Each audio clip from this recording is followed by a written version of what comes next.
ಎಲ್ಲರಿಗೂ ನಮಸ್ಕಾರ. ಇವತ್ತು ಮಾವಿನಕಾಯಿ ಸಾಂಬಾರು ಮಾಡೋಣ ಅಂತ ಅಮ್ಮ ಹೇಳಿದರು. ಸೊ ನಾನು ತೋಟಕ್ಕೆ ಹೋಗಿ ಏರ್ಕೊಂಡು ಬಂದು ಅದನ್ನು ನೀಟಾಗಿ ವಾಶ್ ಮಾಡಿ ಅಮ್ಮನ ಕೈಗೆ ಕೊಟ್ಟೆ. ಅಮ್ಮ ಸಾಂಬಾರು ಮಾಡಿದ್ದು. ಸೊ ಅಮ್ಮ ಸಿಪ್ಪೆನ ನೀಟಾಗಿ ಸುಲಿದ್ಬಿಟ್ಟು ಗೊರಟೆ ಮಾತ್ರ ಹಾಕ್ತಾಯಿದ್ರು. ನಾ ಕೇಳಿದೆ ಯಾಕಮ್ಮ ಅಂತ. ಸೊ ಅಮ್ಮ ಹೇಳಿದರು, ನಾನು ಈ ಡೈರೆಕ್ಟಾಗಿ ಇವಾಗ ತಂದಿರೋಂಥ ಹಣ್ಣು ಮಾವಿನಕಾಯಿದು ನಾನು ಸಿಪ್ಪೆ ಹಾಕಲ್ಲ, ಗೊರಟೆ ಮಾತ್ರ ಹಾಕೋದು ಅಂತ.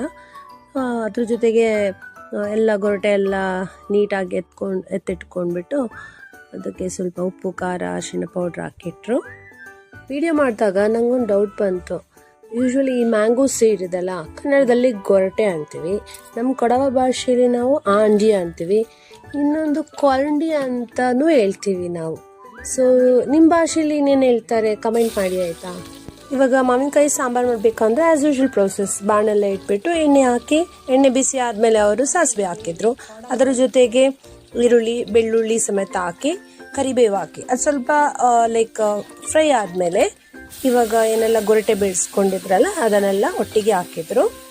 ಮತ್ತು ಅದಕ್ಕೆ ಸ್ವಲ್ಪ ನೀರು ಹಾಕಿದ್ರು, ಜಾಸ್ತಿ ನೀರು ಹಾಕಕ್ಕೆ ಹೋಗಲಿಲ್ಲ. ನಾನು ಅಬ್ಸರ್ವ್ ಮಾಡ್ದಂಗೆ ಸ್ವಲ್ಪ ನೀರು ಹಾಕಿ ಬೇಯಕ್ಕೆ ಬಿಟ್ಟರು. ಅದು ಬೇಯ್ತಾ ಇತ್ತಲ್ವ, ಒಂದು 5 ಮಿನಿಟ್ಸ್ ಆದ ತಕ್ಷಣ ಅಮ್ಮ ಅದಕ್ಕೆ ಬೆಲ್ಲ ಆ್ಯಡ್ ಮಾಡಿದ್ದು. ರುಚಿಗೆ ತಕ್ಕ ಎಷ್ಟು ಸ್ವೀಟ್ ಬೇಕೋ ಅಷ್ಟು ನೀವು ಆ್ಯಡ್ ಮಾಡ್ಕೊಳ್ಳಿ. ಅಮ್ಮ ಒಂದು ದೊಡ್ಡ ಪೀಸ್ ಹಾಕಿ, ಯಾಕೆ ನಮಗೆ ಮಾವಿನಕಾಯಿಗೆ ಇದು ಸ್ವಲ್ಪ ಹುಳಿ ಇತ್ತು, ಸೊ ಹಂಗಾಗಿ ಸ್ವಲ್ಪ ದೊಡ್ಡ ಪೀಸೇ ಹಾಕ್ಬಿಟ್ರು ಬೆಲ್ಲ.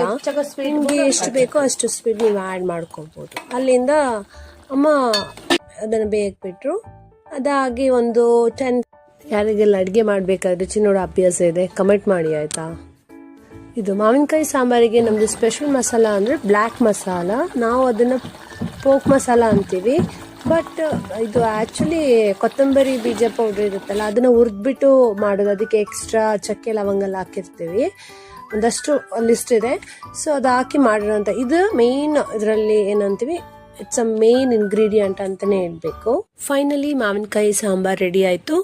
ಇವಾಗ ಟೇಸ್ಟ್ ಮಾಡೋ ಟೈಮ್. ಅಮ್ಮ ಅಂತೂ ಪ್ರೀತಿಯಿಂದ ಮಾಡಿದ್ದಲ್ವಾ, ತುಂಬ ಯಮ್ಮಿ ಆಗಿತ್ತು. ಇದು ಇವತ್ತಿನ ನನ್ನ ಮಿನಿ ವ್ಲಾಗ್. ನಿಮಗೆ ಇಷ್ಟ ಆದರೆ ಕಮೆಂಟ್, ಲೈಕ್ ಮತ್ತು ಶೇರ್ ಮಾಡಿ. Thank you so much.